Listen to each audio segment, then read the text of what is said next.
what I do for a skibidi toilet tower defense game.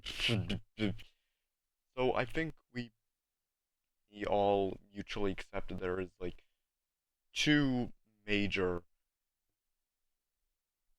skibidi toilet tower defense games. And sure, I definitely say that one is better than the other for a few reasons. And but they both have one crippling downside.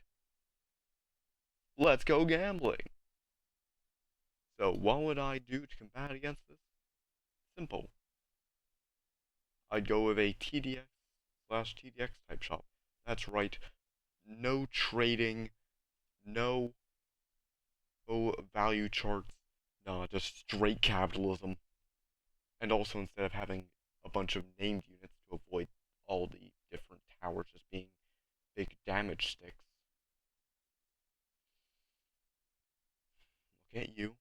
Yeah, I'm looking at you, Tlaverick, making all the units just big damage sticks. And instead have more nameless fellows. Those which would all be either the fodder units from the series or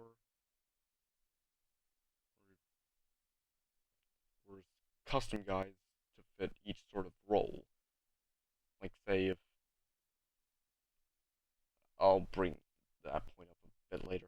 But pretty much the only exception to the named character rule being Titans, with them being sort of the end game big guys that you can get. The big old bragging rights, the golden juggernauts and whatnot.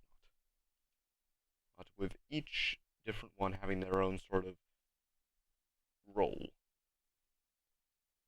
And also with the fact that it's not gambling based progression, stuff like farms would actually be achievable to get.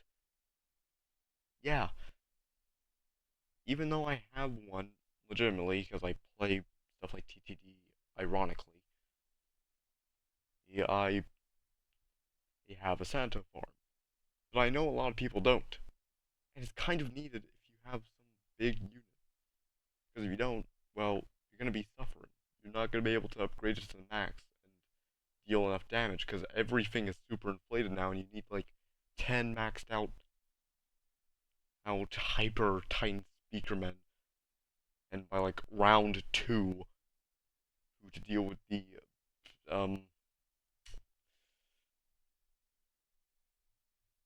the dirt toilet. Yeah, the dirt toilet.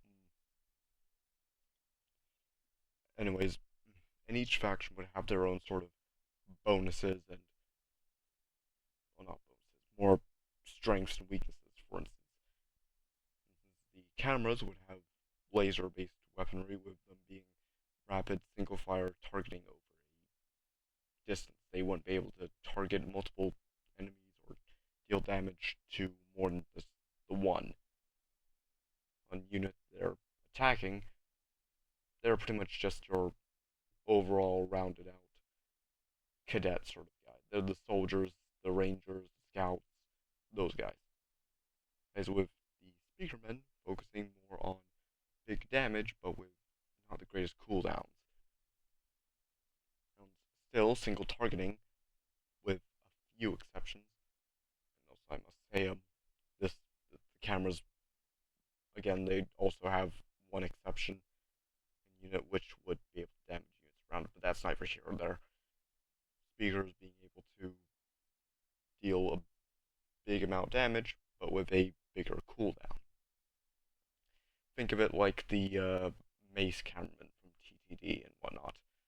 Pretty much just, and also stuff like Sledger from TDX. If you're cultured and pray, what? Oh yes, I'm gonna pray to this, to TDX, which you should, because I mean it's a good game. And if you play TDX and are actually cultured in tower defense games, just saying.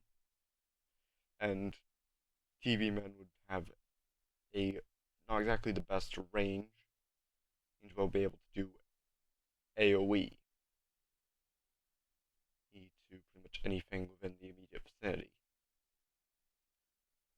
And now, this type of thing. Now you might be wondering, why did I put a skill tree image right here? Well, that's because that's how the shop will be formatted.